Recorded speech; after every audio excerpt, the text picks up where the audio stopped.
দোকানে বসে আছি, একটা সুন্দরী মেয়ে এসে বলল, এই, তোর কাছে কি সিগারেট আছে? হ্যাঁ, সিগারেট তো আছেই। কি সিগারেট দিব সেটা বলেন। যেটা সবচেয়ে দামি ওই সিগারেটটা দে। আমিও কথা মতো সিগারেটটা দিলাম। সিগারেট দেওয়ার পর বলল, আগুন ধরিয়ে দিবে। আমি বললাম, আমি কেন আগুন ধরিয়ে দিব? আপনি খাবেন, আপনি আগুন ধরিয়ে নিন। তখন মেয়েটি বলল, তুই দোকানে নতুন নাকি? আগে তো একটা বয়স্ক লোক থাকতো। আমি নতুন হই আর পুরাতন তাতে আপনার কি? আর আমার সিগারেটের দাম দেন। তুই আবার আমার কাছে সিগারেটের টাকাও চাস? তুই আমাকে চিনিস? আমি হলাম মাফিয়া কুইন। আমার কথা এলাকার সব মানুষ পরিষ্কার পানি গুলা করে খায়। আর তুই আমার কাছে টাকা চাস? তোর তো অবস্থা খুব খারাপ হবে। পকেটে নাই সিগারেট খাওয়ার পয়সা, আর ডায়লগ দেখি তো মনে হয় ফুটপাতের ধনী। যত সব ফালতু মেয়ে। এটা বলার সাথে সাথে মেয়েটি আমাকে ঠাস করে একটা থাপ্পড় মেরে আমাকে থাপ্পড় মারায় আমি দুই গালে দুইটা বসিয়ে দিই, আর মেয়েটি চিৎকার দিয়ে ওঠে। তখনই দোকানের বাইরে থাকা ছেলেগুলো এসে বলে, আপু কি হচ্ছে? এই ছেলেটা আমার সাথে বেয়াদবি করেছে, একে কিছু শিক্ষা দেওয়া লাগবে। এটা শুনে ছেলেগুলো বলতে থাকে, কি? এই ছেলে তোমার সাথে বেয়াদবি করছে? শালাকে এখনই মজা দেখাইতাছি। এটা বলে যখনই ছেলেগুলো আমাকে ধরতে আসবে তখনই বাবা এসে বলল, কি হয়েছে? তোমার ছেলে আমার সাথে বেয়াদবি করেছে, আর এর জন্য আমি তোমার ছেলেকে শাস্তি দিব। ও এখানে থাকে না, 2 দিন এসেছে, আপনাকে হয়তো চিনে না। আর ভুল করলে আমি ওর হয়ে ক্ষমা চাচ্ছি, তা ওকে ছেড়ে দিন। ঠিক আছে, তুই ভালো মানুষ বলে তোকে ছেড়ে দিলাম। পরের বার সাবধান করে দিস, তা না হলে পরের বার কিন্তু অনেক পস্তাবে। ঠিক আছে মা, বলে দিব আমি। বাবা, তুমি ওর সাথে ওভাবে কথা বলছো কেন? আর সিগারেটের টাকাটা দিয়ে যেতে বলো। টাকা আমার কাছে পাই, আমি দিবানি। এত কথা বলো কেন তুমি? আমি কথা বলছি তো, তাই না? মা, তুমি চলে যাও, আমার ছেলের কথা কিছু মনে করো না, ওর একটু রাগ বেশি তো। পরে মেয়েটি ওর তার ছেলে পেলে সবাই চলে গেল। তখন বাবা বলল, তুই কি মেয়েটাকে চিনিস বাবা? মেয়েটিকে চিনি আমি কি করব? আর মেয়েটিকে? মেয়েটির নাম হলো সাইফাতুল আয়াত, অনেক জেদি এবং বদমেজাজি মেয়ে। তুমি তো মনে হয় শুনেছ শুভ মাস্তান এর কথা। ওই হলো শুভ মাস্তান এর হবু বউ। সেই জন্য কোনো ছেলে পেলে তার সাথে লাগতে আসে না, সবাই ভয় পায়।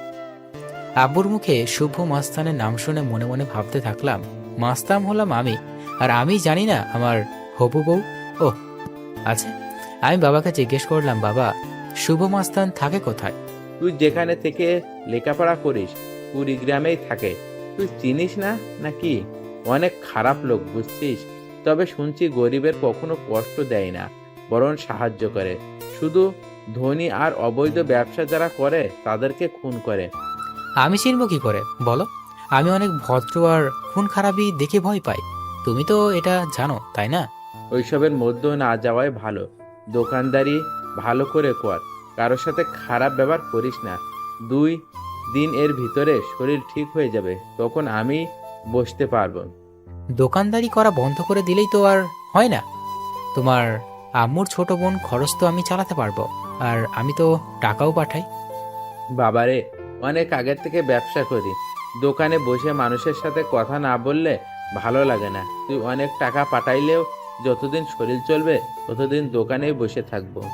হয়েছে হয়েছে, আর বলতে হবে না। তুমি দোকানে বসো, আমি খাবার খেয়ে আসি। খাবার খেতে বাড়িতে চলে আসে, আর এসে মাকে খাবার দিতে বললাম। খাবার টেবিলে বসে আছি, তখন ছোট বোন ফারিয়া পেছন থেকে এসে বলল, ভাইয়া, আমার চকলেট কোথায়? তুই কি এখনো ছোট আছিস নাকি রে? তুই এখন 10ম শ্রেণীতে পড়স, এখনো চকলেট চাস? তুমি আনছো কিনা বলো। আর আমি এখনো বড় হই নাই, তাড়াতাড়ি চকলেট দাও। চকলেট না দিলে আমি কান্না করব। ফারিয়ার সাথে ওইরকম না করে চকলেট দিয়ে দিলেই পারিস। চকলেট ছাড়া তো আসিস না। চকলেট দিয়ে খাওয়া শুরু কর। চকলেট দিয়ে খেতে বসলাম। খাবার খাওয়া শেষ করে আবার দোকানে যাই, আর আব্বুকে বাড়িতে পাঠিয়ে দিই। সারাদিন দোকানদারি করে বিকালে একটু মাঠে যাই বন্ধুদের সাথে দেখা করতে যাওয়ার সময় দেখি সকালে সেই মেয়েটি সাইফাতুল আয়াত। নামটা অনেক সুন্দর, কিন্তু মেয়েটা ভালো না। ওদেরকে এড়িয়ে যাওয়ার চেষ্টা করলাম, কিন্তু ওই যে কথায় আছে, যেখানে গেলে বাঘের ভয় সেখানে গেলেই রাত হয়। আর আমার ক্ষেত্রেও ঠিক এই বিষয়টাই ঘটল।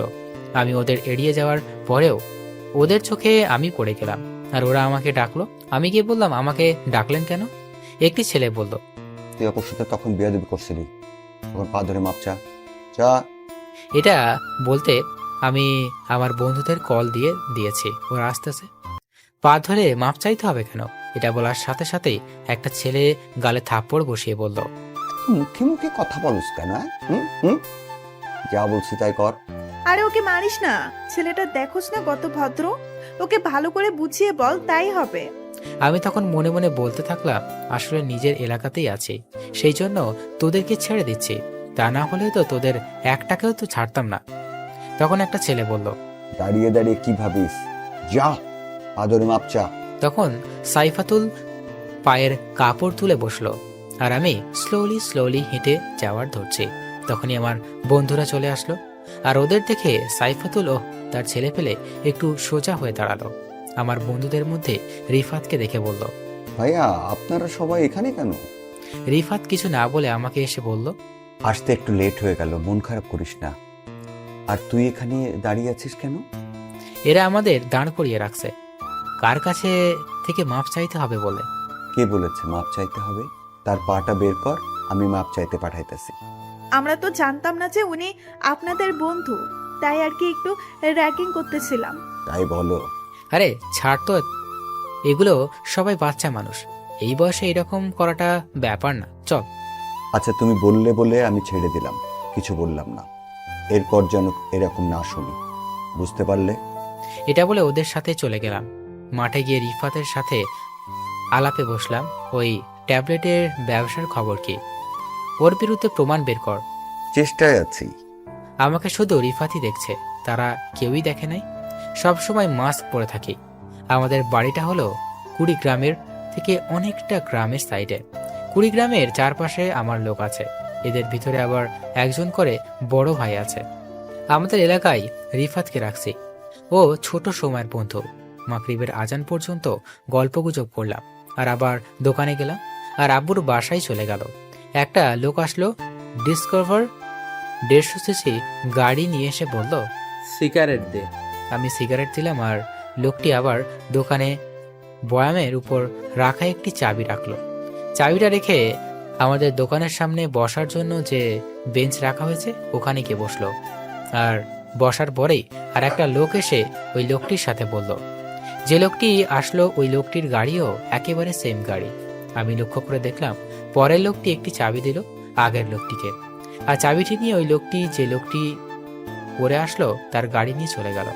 ওই লোকটি চলে যাওয়ার পর পরের লোকটি আমার দোকানে একটা সিগারেট নিল, আর আমার বয়ামের উপর রাখা চাবিটা নিয়ে চলে গেল।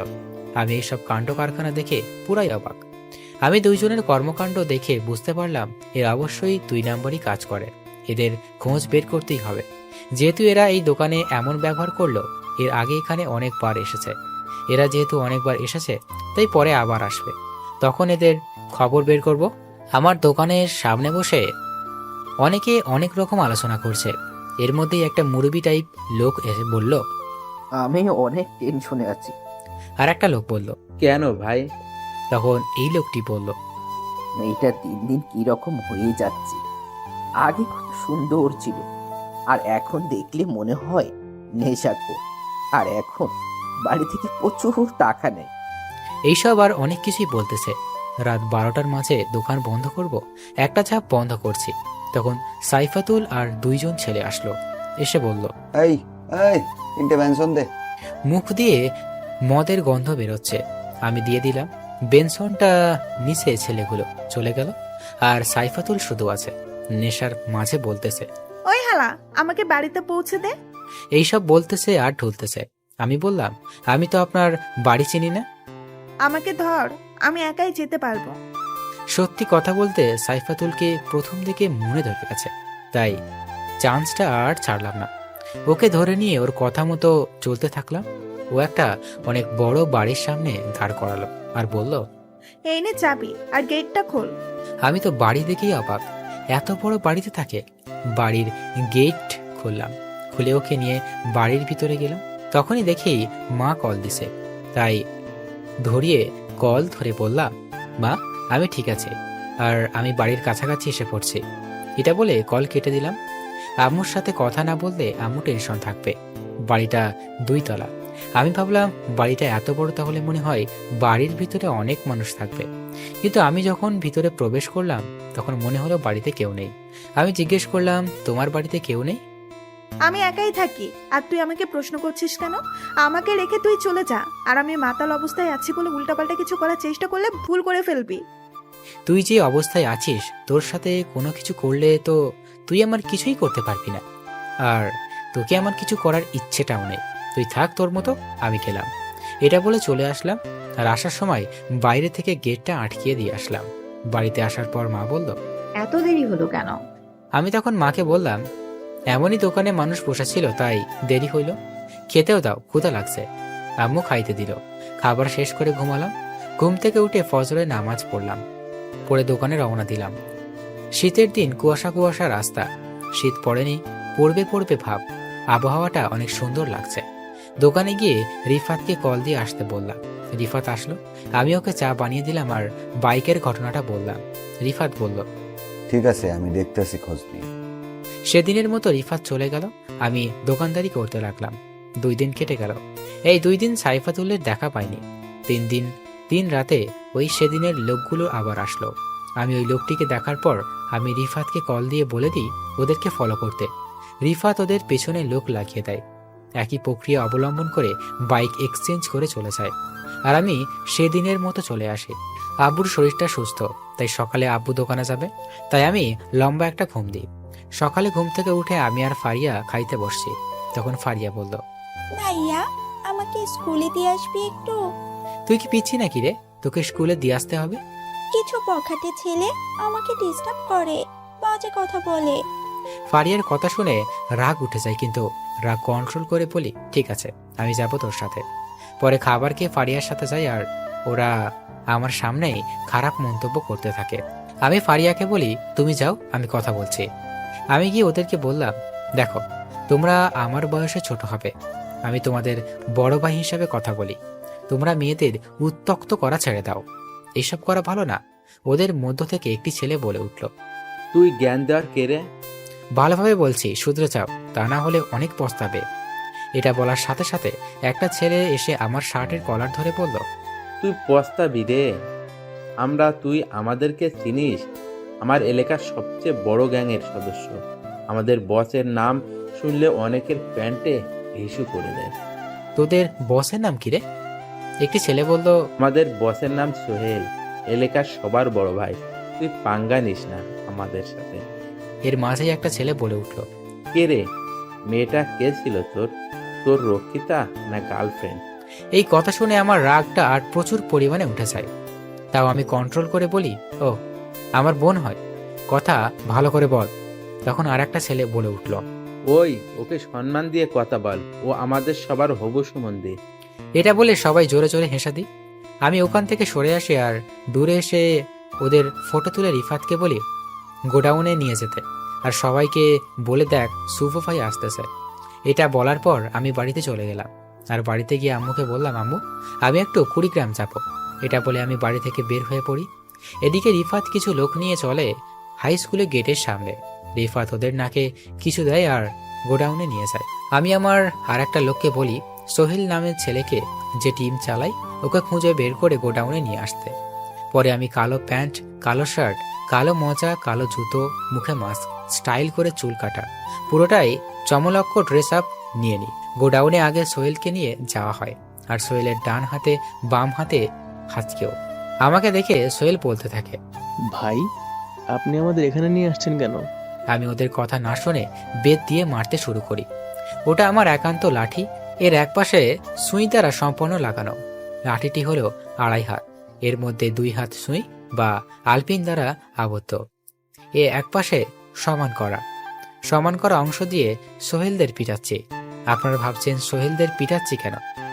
আরে, আগে বড় গোড়া নরম করছি। গোড়া নরম করলে আলগা একই জোরে যাবে। সোহেল বলছে, ভাই, আমরা তো কিছু করি নাই, তাহলে মারছেন কেন? আর আমাদের মুখ কালো কাপড় দিয়ে ঢাকা কেন? কিছুক্ষণ পর বুঝতে পারবি। ওদের মারতে মারতে রিফাতও হাজির। রিফাত যাদের নিয়ে এসেছে তাদের অবস্থা আগের থেকেই কাহিল। ওরা আমাকে চিনে না। আমি ওদের দেখে ওদের দিকে গেলাম, আর যে পাশে সুই বা আলপিন চিকন ধরালো অংশ দ্বারা আবদ্ধ ওই পাশে দাঁড়া বাড়ি শুরু করলাম। ওরা মোট 5 জন ছিল। একটা একটা করে ধরছি। আমি একটা করে বাড়ি দিচ্ছি আর ওরা চিৎকার করছে। যাকে বাড়ি দিচ্ছে তার মুখে কাপড় দেওয়া, তাই শুধু চোখ দিয়ে পানি পড়ছে, কিন্তু কোনো রকম জোরে শব্দ হচ্ছে না। বেশি না মাত্র 5টা করে বাড়ি দিয়েছি, কিন্তু লাস্টের যখন বাড়িটি তখন আর মুখে কাপড় দিলাম না। মারা শেষ। ওরা সবাই শুয়ে থেকে গড়াগড়ি করছে আর পিঠ দিয়ে রক্ত পড়তেছে। ওরা সবাই বলে উঠল, তুই আমাদের চিনিস না, সোহেল ভাই জানতে পারলে তোদের ছাড়বেন। আমি বললাম, ও আচ্ছা, তোদের এত মারলাম তাও শিক্ষা হয়নি, সোহেল আমাকে ছাড়বে না। কথাটা বললাম আর সোহেল আর সোহেলের 2 জন সঙ্গী এসে মুখ থেকে কাপড়টা সরিয়ে দিলাম। আর সোহেলদেরকে ওই ছেলেগুলো বলল, ভাই আপনার এই অবস্থা কেন? শালারা কি কাম করছো জানি না, কিন্তু আমার নাম বললি কেন? তোদের একটাকেও ছাড়বো না আমি। আমাকে আরো মার খাওয়াবি? উনি আমাদের ভাই আর ওর সামনে আমার নাম শুনে ভয় দেখাস? আমরা তো জানি না। আচ্ছা শুভ ভাই, ওদের মারলেন কেন? ওরা মেয়েদেরকে বাজে বাজে কথা বলে, তাদের রাস্তাঘাটে উত্ত্যক্ত করে, আর ওইগুলো আমার পছন্দ না, আর এটা ঠিক না। তারপরেও এরা ওই রকম করেছে। এটা বলে আর একটা বাড়ি মারলাম ওদের সবাইকে। রিফাত সবাইকে খবর দিয়ে দিছে যে শুভ ভাই আসবে, তাই সবাই দেখা করার জন্য চলে আসছে। আমি রিফাতকে বললাম, রিফাত, লবণ নিয়ে আসো আর ওদের পিঠের উপর লাগাও। এদিকে সোহেল ওদের বলতেছে, যা পা ধর, তা না হলে লবণ দিলে বুঝবি ঠেলা। কিন্তু ওরা সোহেলের ইশারা বুঝলো না। অবশেষে আর একটা পিঠের উপর লবণ দেয়া হলো, আর ছেলেগুলো মুরগি জবাই করার মতো যেরকম লাফ মানে ওই রকম করা শুরু করলো। 2 মিনিট রাখলাম, এরপর বললাম, ওদের লবণ ধুয়ে দাও। এটা শুনে একটু চিল্লাচিল্লি কমলো। ওদের লবণ ধোয়ার জন্য যে গরম পানি ঢালা হবে এটা হয়তো জানা ছিল না ওদের। গরম পানি দেওয়ার সাথে সাথে আর চিৎকারের পরিমাণটা আরো বেড়ে গেল। অবশেষে কষ্ট সহ্য করতে না পেরে সব জ্ঞানহারা হয়ে পড়ল। আমি সোহেলকে বললাম, যা, এবার এদের চিকিৎসা কর, আর এদেরকে বলে দিও ভালো করে। আবার যদি আমি জানতে পারি তোমার লোক মেয়েদের সাথে খারাপ আচরণ করে, তাহলে ওদের জায়গায় তুমি থাকবে। ঠিক আছে ভাই। এটা বলে সোহেল চলে গেল। আর যাওয়ার সময় আমি কিছু টাকা দিলাম চিকিৎসা বাবদ। ওদের মারার কারণে মনেই নেই যে আর লোক আছে। পুরো গোডাউন বোঝাই মানুষ, সব এলাকার লোক আছে। আমার জন্য একটা চেয়ার আছে, আমি ওখানে বসলাম আর আমার পাশে রিফাত বসলো। আমি চেয়ারে বসে সবাইকে দেখছি। দেখে এদের মধ্যে সাইফাতুলও আছে, অনেক সেজেগুজে এসেছে, আর 4-5 জন মেয়ে আছে। কিন্তু সাইফাতুলকে সুন্দর বেশি লাগতেছে। সাইফাতুলকে দেখতেছি। রিফাত কানের কাছে এসে বলল, কম করে দেখ। আমি ওর কথা শুনে হুঁশে ফিরে সবার উদ্দেশ্যে বললাম, তোমরা জানো আমি কিছুদিনের জন্য আন্ডারগ্রাউন্ড আছি, আর আজকে দেখলেই তো শাস্তির কথা। তোমাদের টিমের যদি কেউ কোনোদিন কোনো রকম মেয়েদের সাথে খারাপ ব্যবহারে উত্ত্যক্ত করে, আর আমি যদি জানতে পারি, তাহলে তাদের শাস্তি এর থেকে কষ্টদায়ক হবে। আবার ভেবো না আন্ডারগ্রাউন্ড আছি বলে কিছু জানতে পারবো না, আমি কিন্তু সবই জানতে পারি। এটা বলে রিফাতকে আস্তে করে বললাম, মেয়েটিকে একটু সাহায্য করি। তুই সবার ভাই, তোর যা ভালো মনে হয় কর। মজা নিস বেটা। আমি সবার মাঝখান থেকে বললাম, ওই সাদা শার্ট, শুনে যাও। তখন সাইফাতুল বলল, জি আমি। হ্যাঁ তুমি। সাইফাতুল আসলো আর বলল, আমাকে ডাকলেন কেন? তোমার সাথে প্রেমের কথা বলবো, সেই জন্যই ডাকলাম। হোমা, সত্যি? হ্যাঁ গো হ্যাঁ, আমি তোমার সম্পর্কে অনেক কিছু শুনলাম। তুমি তো অনেক খারাপের দিকে যাচ্ছ। তুমি সবার সাথে খারাপ ব্যবহার করো, দোকান থেকে খাবার নিয়ে টাকা দাও না। যার সাথে খারাপ ব্যবহার করো, এইসব যদি আর শুনি, তাহলে লবণের পানিতে গোসল করাবো, বুঝতে পারলে? বুঝতে পারছি। আর একটা কথা ছিল, তোমাকে না এই ড্রেসে অনেক সুন্দর লাগছে। আমার কানের কাছে মুখ নিয়ে এসে বলল, আই লাভ ইউ। এটা বলে চলে গেল। আমি ওটাই গুরুত্ব না দিয়ে সবার উদ্দেশ্যে বললাম, তোমরা সবাই ভালো থেকো, সামনে কিন্তু অনেক বড় কিছু হতে পারে। সবাই বলল, ঠিক আছে ভাই, আর আপনার সাথে একটা করে সেলফি তুলতে চাই। তোমরা এখানে অনেক লোক, আর সেলফি তুলতে গেলে অনেক সময় লাগবে। এর মধ্য থেকে একজন বলে উঠল, ভাইয়া আপনাকে দেখতে চাই। আমি বললাম, ভাইয়া আমি একদিন আনুষ্ঠানিকভাবে সবার সামনে আসব, তখন দেখবে। এটা বলে সবার কাছ থেকে বিদায় নিলাম। আর আমি যখন বের হয়ে গাড়িতে উঠবো, তখন সাইফাতুল আমার কাছে এসে বলল, তোমার নাম্বারটা দাও। কি করবে? প্রেম করব। আসলে আমি তোমাকে অনেক ভালোবাসি, তাই আর কি প্রেম করার জন্য তোমার সাথে কথা বলতে চাই এবং ভালোবাসতে চাই। ভালোবাসা আর আমাকে না দেখেই আমার মুখোশের আড়ালে যে মুখটি আছে সেটা যে বিকৃতি থাকে, তখন কি করবে? তবুও ভালোবাসবো। এখন নাম্বারটা দেন। আমি ফোন ব্যবহার করি না। তখন আমার ফোনটা বেজে উঠল। আমি পকেট থেকে আইফোনটা বের করলাম। কথা বলতে বলতে গাড়িতে উঠলাম আর রিফাত সাইফাতুলকে বলল। ভাই কথা বলবে না, তুমি এখন যাও। আর সাইফাতুল মনে মনে বলল, এত দামি একটা ফোন পালে আর বলে আমি ফোন পালি না। আমি পার্সোনাল নাম্বার নিয়েই ছাড়বো। আমি কলে কথা বললাম আর দোকানে যে লোকগুলো এসে গাড়ি এক্সচেঞ্জ করতে তাদের ব্যাপারে খোঁজ পেয়েছি। লোক দুটোর নাম জুয়েল ও লিমন। ওরা মূলত ড্রাগস সাপ্লাই দেয়, আর এই ড্রাগসগুলো সেই কলেজের ছাত্রছাত্রীদের। এটা শুনে একটা শক খেলাম। লোকটি আরো বলল, ওদের পিছনে অনেক বড় বড় লোক আছে, এখানে একটা গ্যাং কাজ করে, এই কাজের অনেক বড় বড় নেতা জড়িত আছে। পরে কলটা কেটে দিল আর ভাবতে লাগলাম ওদেরকে যেভাবেই হোক শেষ করতে হবে। তারা কলেজের ছাত্রদের টার্গেট করে, যেটা খুবই খারাপ লাগলো। মনে মনে ভাবতে থাকলাম যেভাবেই হোক ওদের শেষ করতে হবে। এদের পেছনে কার হাত বেশি খুঁজে বের করা লাগবে, তারপর আক্রমণ করতে হবে। আমি রাত 10টায় বাড়িতে যাই। আম্মু বলল, তুই যে বললি আসবি না, তাহলে এত চলে এলে যে? আমি মাকে বললাম কাজ শেষ হলো, চলে আসলাম। আচ্ছা বস, আমি তোকে খাবার দিচ্ছি। খাবার শেষ করে শুয়ে থেকে ফেসবুকিং করছি, তখন আব্বু আসলো। আব্বু এসে বলল, কি রে, কখন এলি? আর একটু আগেই আসলাম, কিছু বলবা নাকি? কালকে ডাক্তার দেখাতে হবে। তোমার কাছে কি টাকা আছে? আমার কাছে টাকা ছিল, ওই টাকা দিয়ে দোকানে মাল কিনছি। আমার মনেই ছিল যে কালকে চেক আপ করতে হবে। আমার কাছে টাকা কিন্তু বিকাশে। কালকে কখন যাবা? অনেক ভরে যেতে হবে। ও, আমি টাকা বের করে নিয়ে দিচ্ছি। এটা বলে টাকা বের করার জন্য দোকানের দিকে রওনা দিলাম। দোকান বেশি দূরে না, দোকান হলো সাইফাতুলদের বাড়ির সাথে। আমি গেলাম, দূর থেকে দেখতে পেলাম 2-3 জন বসে আড্ডা দিচ্ছে। আমি দোকানের কাছে দেখতে পেলাম সাইফাতুল আর 3-4 জন ছেলে বসে আছে। আমি দোকানদারকে বললাম 10,000 টাকা বের করা লাগবে, ক্যাশ আছে কি? আছে। টাকার কথা শুনে সাইফাতুল বলল, এই দেখ রে, দোকানদার লোক রাও বিকাশে হাজার হাজার টাকা রাখে। গরিব লোকদের জন্য বিকাশ আর কম টাকা রাখা যাবে না। যেখানে গরিব মানুষ টাকা রাখে, ওখানে আমাদের মতো ধনী মানুষ টাকা রাখতে পারবে না। তোরা কি বলিস? জি আপা, আমাদের ধনীদের জন্য আলাদা অ্যাপ বানাতে হবে টাকা লেনদেনের জন্য। আমি ওদের কথা শুনে রাগ না করে একটু হেসে সাইফাতুলকে বললাম, আমার কথা ছাড়ো, আমি গরিব মানুষ। আমি শুনলাম তোমাকে নাকি কে পাত্তাই দেয় না, নাম্বার চাইছিল, তোমাকে নাকি ইনডাইরেক্টলি না করে দিছে, পার্সোনাল নাম্বার দিবে না। এটা বলার সাথে সাথে সাইফাতুল মুখটা শুকিয়ে গেল আর আমার কাছে এসে বলল, তুই কিভাবে জানলি? আর ওর নাম বলিস না, তাহলে আমি শেষ। আমি আর কিভাবে জানবো? তুমি তো জানো রিফাত আমার বন্ধু। ওই এসে বলল আমাকে, মুখ থেকে কথা বের করে নিয়ে বলল, দোকানদার মামা, একে একটা গড়া করে চা দেন। আমি চা খাই না, আর আপনি যখন এত মিষ্টি করে বলছেন তাহলে খাওয়াই যায়। তারপরে চা খেলাম। আচ্ছা, তুই কি শুভ ভাইকে চিনিস? আমি চিনতে যাব কোন দুঃখে? ওসব আলতু ফালতু লোককে চেনার ইচ্ছে নেই আমার। রিফাত এসে বলল আমাকে, এই আর কি। আচ্ছা, শুভ ভাইকে আলতু ফালতু লোক বললি কেন? চা দে, তোর খাওয়া লাগবে না। এটা বলে চায়ের কাপটা সত্যি সত্যি নিয়ে নিল হাত থেকে, আর এটা দেখে পুরাই টাসকি খাওয়ার মতো অবস্থা। পরে আমি চলে গেলাম আর আব্বুকে টাকা দিয়ে ঘুমিয়ে পড়লাম। সকালে উঠে দোকানে গেলাম। বেলা 9টার দিকে ওই লোকগুলো জুয়েল ও লিমন আসলো। ওদের দেখেই আমার লোকগুলোকে কল করে রাখলাম, আজকে এদের ধরবো। ওরা চলে যাবে, কিছু দূরে যাওয়ার পর ওদেরকে ধরলাম। ওদের গুপ্ত জায়গায় নিয়ে যাওয়া হলো। আমি দোকানে বসে আছি, তখন দেখি সাইফাতুল আসলো। আমি সাইফাতুলকে বললাম, আমার সাহায্য করবেন? আপনি মাফিয়া কুইন, সাহায্যটা করেন। কি সাহায্য লাগলে বল। আপনি একটু আমার দোকানের ভিতরে এসে দোকানটা দেখেন, আমি একটু বাইরে থেকে আসতেছি। সাইফাতুল ভাব নিয়ে বলল, ঠিক আছে, যা। আমিও চলে এলাম দোকান থেকে।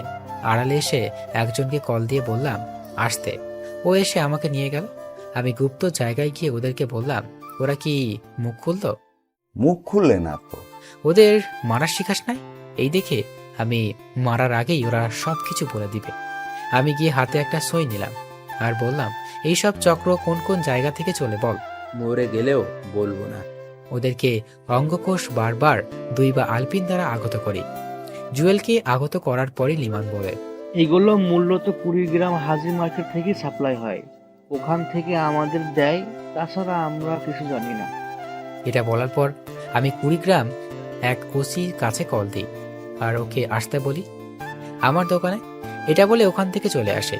এদিকে দোকানে মেয়ে মানুষ দেখে ভিড় পড়ে গেছে। যেহেতু সাইফাতুলকে সবাই চেনে, তাই ওকে অনেক মজা নিচ্ছে। এটা বলার কারণে সাইফাতুল প্রচুর রাগ উঠেছে আমার উপর। দোকানে মানুষ আছে, কিন্তু সাইফাতুল কিছু দিতে পারছে না। আমি দোকানে যাওয়ার পর সাইফাতুলের সামনে কিছু মুরব্বী মানুষ বলল, বইকে দোকানে রাখ, এটা পছন্দ হলো না। তুমি ইয়ং একটা ছেলে, আর যেন তোমার বউকে না দেখি। আর একজন বলল, এত ভালো ছেলের কপালে এত বাজে একটা মেয়ে জুটলো, আল্লাহর রহমত করিও ছেলেটার উপর। এইসব কথা শুনে সাইফাতুল সবার সামনে একটা কিছু বলল না, কিন্তু সাইফাতুলের চাহনি থেকে বুঝলাম ও আমাকে একলা পেলে আস্ত খেয়ে ফেলবে। সাইফাতুল চলে গেল। কিছুক্ষণ পর ওসি এসে হাজির। আমি ওখানে চা দিয়ে সব ঘটনা বললাম আর ওদের নিয়ে যেতে বললাম, আর বললাম ওগুলো যেন মিডিয়া জানতে না পারে। মিডিয়া প্রচার করলে সবাই সাবধান হয়ে যাবে। 2 জনকে গোপনভাবে নিয়ে যান। সে বলল, ঠিক আছে, তাই হবে। এটা বলে চলে গেল। আমি দোকানে এসে এদিকে মনোযোগ দিলাম। সারাদিন দোকানদারি করলাম আর ভেবে বের করলাম এদের চক্রান্তের সবাইকে ধরতে হবে। আমাকে কুড়িগ্রামে যেতে হবে। বাবাকে আজকে বলা লাগবে। রাতে দোকান বন্ধ করে বাড়ির দিকে আসব। দোকান বন্ধ করে বাড়ির দিকে রওনা দিচ্ছি। আসতেছি তখন কে যেন ধাক্কা দিয়ে ফেলে দিল। আমি উঠতে যাব তখনই আর একজন এসে আমার ধাক্কা মারল। আমি বলতে লাগলাম, কে তোমরা আর আমার সাথে এই রকম করছো কেন? তোমরা কিছু ভালো করছো না, এতে তোমাদের পস্তাতে হবে বলে দিলাম। এর মধ্যে থেকে একজন বলে উঠল, তুই আমাদের চিনে কি করবি? আবার আরেকজন বলল। তখনই অন্ধকারের ভিতর আক্রমণ করলো। আমি সরে গেলাম, যার কারণে আমার কিছুই হলো না। আমাকে তারা 4 দিক দিয়ে আক্রমণ করলো। আমি চেষ্টা করছি ওদেরকে তামিল নায়কদের মতো মারতে, সবাইকে মেরে উঠিয়ে দিব। তাই নায়ক সাজতে গিয়ে মার খেলাম। তারা উড়াধুরা মারল। আমার শরীরের কিছু অংশ ফেটে গেছে। আমার প্রায় জ্ঞান হারানোর মতো অবস্থা। আমার মুখ দিয়ে রক্ত পড়তেছে, নাকটা ফেটে গেছে, রক্ত পড়তেছে। তখন কে যেন এসে বলল, তখন আমাকে দোকানদার বানিয়ে মজা নিয়েছিলি, এখন বোস মজা কেমন? এটা বলে একটা লাথি মারলো পিঠের উপর, আর একটা লোক এসে মাথায় একটা বাড়ি মারলো। এরপর আর আমার কিছু মনে নেই। পরে যখন জ্ঞান ফিরল তখন আমি হাসপাতালে নিজেকে আবিষ্কার করলাম। দেখি মা, বোন আছে। আমি চোখ ঘোরানোর পর আমি শরীরে নাড়ানোর চেষ্টা করলাম, কিন্তু পারলাম না। আস্তে আস্তে আম্মুকে ডাক দিলাম। আম্মুর চোখ দিয়ে পানি পড়তেছে। আমার ডাক শুনে আম্মু একটু শান্তি পেল। আমি কতদিন থেকে আছি এখানে? বেশি না, 15 দিনের মতো হলো। আমার সুস্থ হলে কতদিন লাগবে? বেশি না, আর 1 মাসের মতো লাগবে। আমাকে এখানে কে নিয়ে এসেছে? অনেক রাত হয়েছে, তুই বাড়ি ফিরিসনি, তাই তোর ফোনে কল দিলাম। তুই কলও ধরলি না। পরে তোর বাবাকে পাঠায় দোকানের দিকে, আর তোর বাবা যখন যায় তখন রাস্তায় তোকে দেখতে পায়। তখন দেখি রিফাত দরজা দিয়ে ঢুকলো। তোর জন্য অনেক টেনশনে ছিলাম। আচ্ছা, তোর অবস্থা কে এরকম করেছে? কে? তুই যদি বুঝে থাকিস তাহলে বল, তারপর দেখ আমি কি করি। আম্মু বাড়ি থেকে রান্না করে নিয়ে আসে। তোমার হাতের খাবার খাই না অনেক দিন হলো। আম্মু আর ফারিয়া চলে গেল। আমি তখন রিফাতকে বসতে বললাম। মেয়ে ছিল রে, আমি ওকে ভালো করে চিনি। কে সে? আরে ওই দিন যে মেয়েটা আমাকে প্রপোজ করলো, ওই মেয়েটা। ওই যে ওই সাইফাতুল? তুই জেনেও বসে আছিস? আর তোকে এমন করে মার খাওয়ালো কেন? সবকিছু খুলে বললাম। তখন রিফাত বলল, তাহলে একটু সাহায্যটা করি। আমি বললাম, আরে বাদ দে ওসব, ছোট ঝামেলা জড়ানো যাবে না। সামনে অনেক বড় ঝামেলাতে পড়তে হবে, অনেক বড় কাজ আছে। আমাকে তো অনেক দিন শুয়ে থাকতে হবে, তাই তোকে একটা কাজ দিই, তুই কাজটা কর। আর কাজটা করার সময় অনেক সাবধান থাকতে হবে, তা না হলে কিন্তু ঝামেলায় পড়ে যাবি। কি কাজ? অনেক কঠিন কাজ হলে করব না, তুই কর। ভাই, আরে ভাই, কোনোদিন এইসব কাজ করে না, তোকেই করতে হবে। তোর উপর আমার ভরসা আছে। আচ্ছা বল কি কাজ? তুই বাড়িতে যাবি এবং তোর মা বাবাকে বলবি 15 দিনের জন্য তুই ঘুরতে যাবি, আর 15 দিনের জন্য কাপড় এবং যা কিছু লাগে সব গুছিয়ে নিবি। এরপর সরাসরি সিএনজি নিয়ে কুড়িগ্রামে চলে যাবি। ওখানে আমার লোক থাকবে। আমার লোক তোকে একটা বাড়ি নিয়ে যাবে, আর ওখানে যাওয়ার পর আমার লোক তোকে সবকিছু ঠিকঠাক করে দিবে। কাজটা কি সেটা তো বল। তোকে 15 দিন এক এলাকায় ভিন্ন জায়গায় ভিন্ন ভিন্ন দোকানে বসে থাকতে হবে, এক এক দিন এক এক জায়গায়।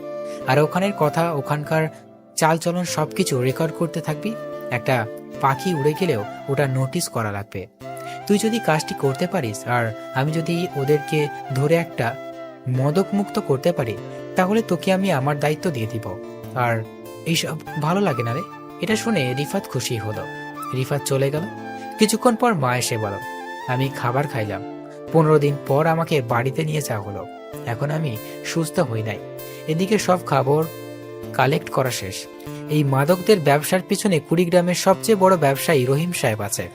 আর এগুলো সাপ্লাই ভুরুঙ্গামারি থানা থেকে জোবায়ের সাহেব, উনিও একজন ব্যবসায়ী। এইসব খবর পেলাম। এখন আমি তাদের মাঝে গেলে আক্রমণ করা হবে। প্রথমে ধরা হবে ভ্রুঙ্গমারির জোবায়ের সাহেবকে। আমার শরীর প্রায় সুস্থ। আমি আম্মুকে বললাম, আম্মু আমি কুড়িগ্রাম চলে যাচ্ছি আর আমার আসতে দেরি হবে। এর মধ্যে যদি বাবা অসুস্থ হয় তাহলে আমাকে কল করবা। আমি আমার বন্ধুদের পাঠিয়ে দিব, কুড়িগ্রাম চলে যাবা। আচ্ছা বাবা। আর আমরা চেয়েছিলাম তোর জন্য মেয়ে দেখতে, তোর জন্য পাত্রী ঠিক করতে। আচ্ছা, দেখতে থাকো। তোমাদের পছন্দ আমারই পছন্দ।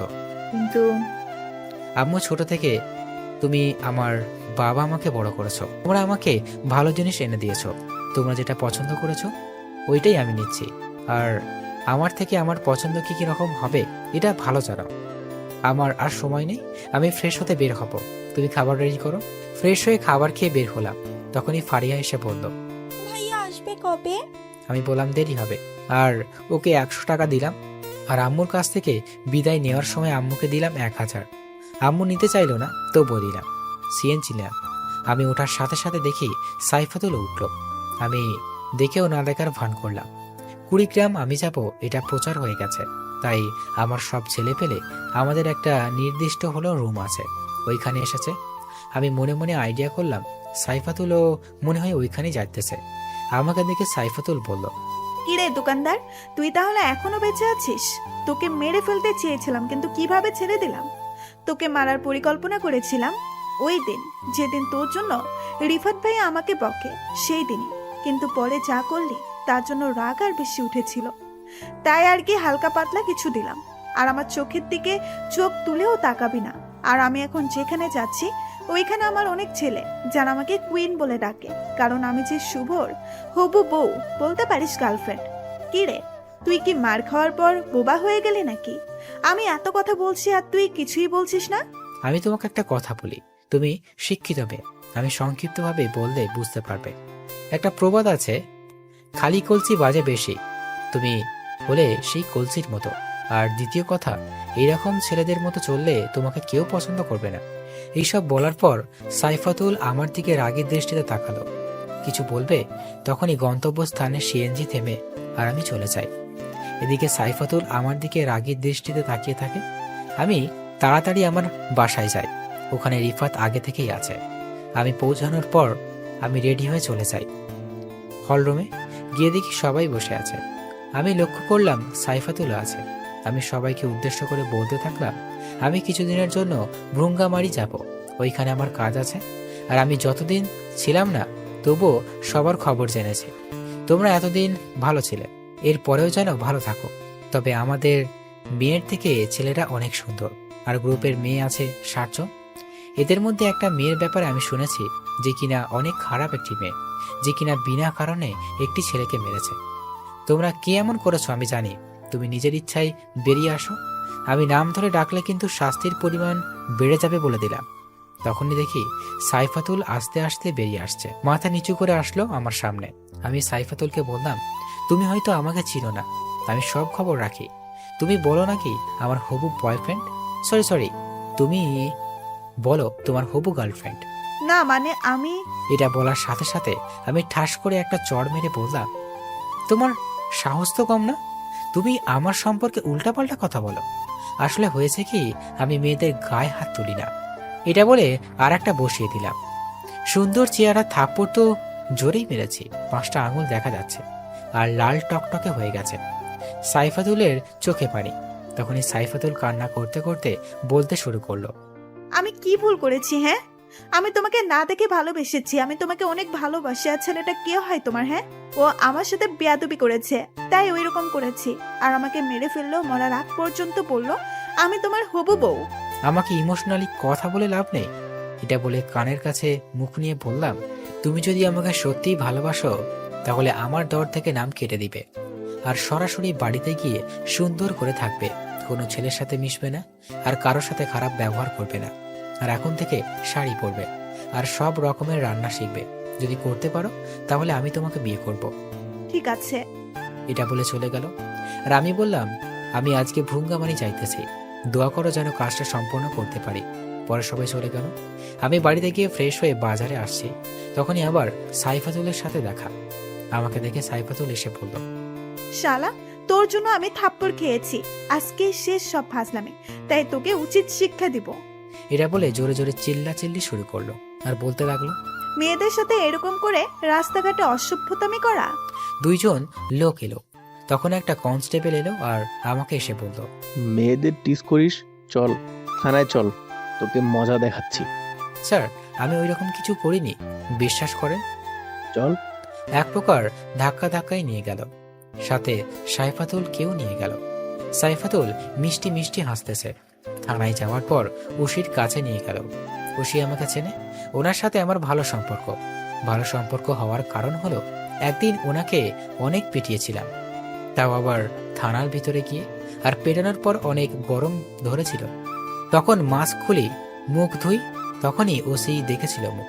ওসিকে মারার কারণ হলো একজন শিশু পায়ের উপর দিয়ে গাড়ি চালিয়ে দিয়েছিল, আর টাকা দিয়ে যে সাহায্য করবে তা না করে আর ছেলেটার বাবা মাকে শাসিয়ে এসেছিল। এইসব যেন কেউ না জানে। পরে কথাটা আমার কানে আসে আর আমি সেই চিকিৎসার করার টাকাটা দিই। এরপর সরাসরি থানায় ঢুকি আর পিটাই। ছেলেটার পায়ের অপারেশনের খরচের 3 গুণ টাকা নেই। এরপর থেকে আমাকে রেসপেক্ট দিয়ে কথা বলে আর দেখা হলে কৌশল বিনিময় করে। ওসির সামনে নিয়ে গিয়ে বলল, স্যার, এই ছেলেটা এই মেয়েটাকে ডিস্টার্ব করে, তাকে খারাপ কথা বলেছে। ওসি আমাকে দেখে ভাই বলবে, তখনই আমি ইশারা দিয়ে না করি। তখন ওসি এসে বলে, কি এত বড় সাহস? এর শাস্তি অনেক কঠিন হবে। এই মেয়ে, তুমি যাও এখন।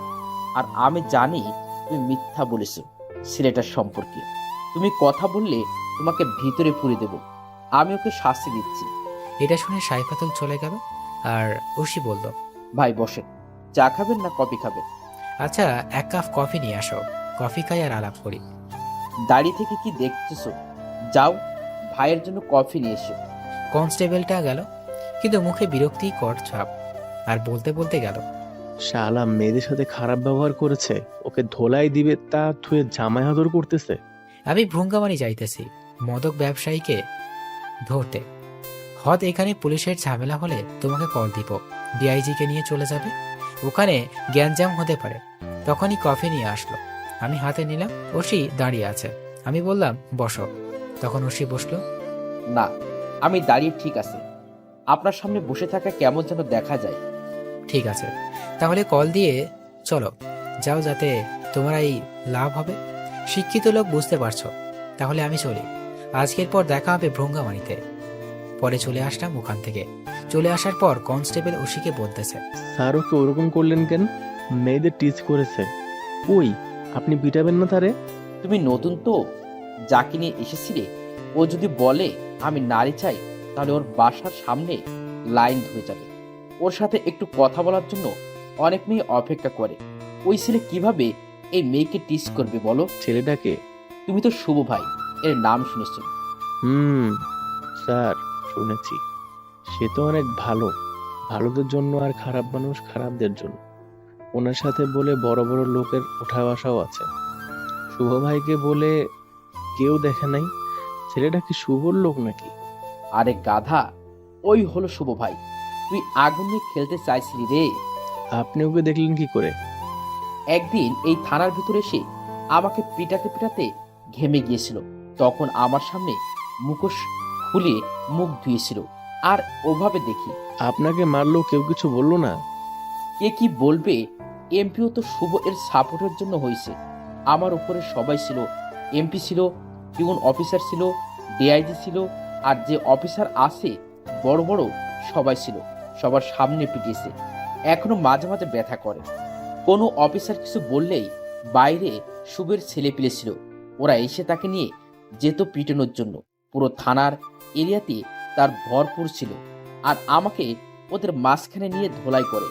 শোনো, এরপর থেকে হলে খারাপ ব্যবহার করো না, যেন ভালো ব্যবহার করবে, তা না হলে কিন্তু। স্যার দোয়া করেন আর যেন আমার সাথে দেখাই নাই হয়। আপনাকে মেরেছিল আর আমি আরো লেভেলে নাই। এদিকে আমি রওনা দিচ্ছি, আর যাওয়ার সময় এমপিকে কল দিয়ে বললাম, এমপি সাহেবকে মাদক ব্যবসায়ীদের সাথে দেখা করতে যাচ্ছে, আপনার নাম যেন না বের হয়, বুঝতে পারছেন? বাবা, তোমার যা ইচ্ছা করো, আমি ভালো, বুঝেছ? এসব কাজের ভিতর আমি নাই। ভ্রুঙ্গামারি আসলাম। আসার পর আমাদের লোক ছিল, ওরা সবকিছু ঠিক করে রাখছে। আবার মাস্ক পরা সবার সাথে কথা বললাম, আবার খোঁজ লাগলাম কোনো দোকানে এরকম ব্যবসা হয় কিনা। সবাইকে বের করার জন্য এক মাস্ক লাগলো। 30 জনের মতো ধরছে, ওদের উপরে সবার নাম বলছে। এদের ভিতর ছিল কারিমুল, বেল্লাল, সুজন আর 3 জন, মোট 6 জন। এদের ব্যবহার ছিল কুকুরের মতো। এদের একজনকে ধরে নিয়ে যাওয়ার বসের নাম জানতে চাইলাম, কিন্তু বলল না, বড় বড় কথা বলল। আমার রাগ উঠে গেল। আমি ওকে মেরে লাশ টাঙিয়ে দিলাম ভ্রুঙ্গামারি পাচারে। সবাই বলাবলি করতেছে, কি করলো এরকম? পুলিশও খুঁজতেছে, কারণ ভ্রুঙ্গামারিতে পাওয়ারই লোক ছিল। এদের 6 জনের বিরুদ্ধে গোপনভাবে শুনেছি এরা নাকি নারী পাচারও করে। একজনকে মারার পর বাকি 5 জনকে ধরলাম। ওরা পালানোর চেষ্টা করছিল, কিন্তু অল্পের জন্য পারেনি। ওদেরকে বললাম, এইসব মাল কুড়িগ্রাম কাকে দিস? 5 জনকে 5 রুমে দেখা হয়েছে, কেউ বলতেছে না। পরে আমি একটা একটা মারা শুরু করলাম। 4 জনকে মেরে ফেলেছি। 4টা লাশ একজনের সামনে রেখে জিজ্ঞেস করলাম, বল কাকে সাপ্লাই করিস? এ লাশ দেখে ভয় পেয়ে গেছে। কুড়িগ্রাম এর ব্যবসায়ী হিমেল ও হেলালকে সাপ্লাই দেয়। এখন বল, নারী পাচার যে করিস, এগুলো কি ওরা 2 জন নাই? হ্যাঁ, আমাকে ছেড়ে দাও। এটা বলার সাথে সাথে আমি হেডশট মালিগুলি মাথার উপরে চলে যাই। আর তখনই ফোনটা বেজে ওঠে, আর ফোনটা হাতে নিয়ে দেখি মা কল করলো। মা বলতো অনেক অসুস্থ হয়েছে। মা, চিন্তা করো না, আমি আমার বন্ধুকে পাঠিয়ে দিচ্ছি। ওদের দেখে আমরা সবাই কুড়িগ্রামে চলে আসি, ওরাই ভালো চেক আপ করবে। পরে আমি কুড়িগ্রামে কল দিই। আমার একটা ছেলে আছে, সাজনা, ওকে বললাম বাড়ির ঠিকানা দিয়ে, যাও মা বাবাকে নিয়ে আসো, ওদের যেন কোনো সমস্যা না হয়। আর ওদেরকে এনে বাবাকে ভালো ডাক্তারের কাছে চেক আপ করাতে নিয়ে যাবা। আর কোনো ডাক্তারের জন্য সিরিয়াল চলে আমার কথা বলবে। ঠিক আছে ভাই। পরে সবগুলোর দেহের উপর লিখে দিই শুভ ভাই। আমার মায়ের ধরন দেখে ভ্রুঙ্গামারির ছেলে পেলে ভয় পায়, যেটা ওদের মুখ দেখে বোঝা যাচ্ছিল। ওদের বডি রাতের বেলা রোডের উপর ফেলে দিয়ে আসে। সকালবেলা মানুষ দেখে অনেক ভয় পেয়ে যায়, আর থানার ওসি পাগলের মতো আমাকে খুঁজতেছে। আজকে সন্ধ্যায় গাড়ি আসবে। তারপর কুড়িগ্রাম কল দিয়ে বললাম, ভ্রুঙ্গামারি থানার ওসিকে কেসটা বন্ধ করে দিতে বল। এদিকে বাবাকে সবচেয়ে বড় ডাক্তার ওখানে নিয়ে গেছে। যেহেতু বড় ডাক্তার, সেহেতু ভিড় তো আছে, আর তো সিরিয়াল নাম্বারই নাই। আর এমন সময় গেছে, ডাক্তার এখন রোগী দেখা বন্ধ করে দিয়েছে। এমন সময় সাজু গিয়ে বলল, পিয়ন কিছু করতে পারবে না। পরে বলল ডাক্তারের সাথে দেখা করলো, ডাক্তার রোগী দেখবে না। তখন সাজু বলল, স্যার আপনি তো মনে হয় এখানেই থাকেন, আর শুভ ভাইয়ের নাম তো শুনছেনই। শুভ ভাই চিনি কেন?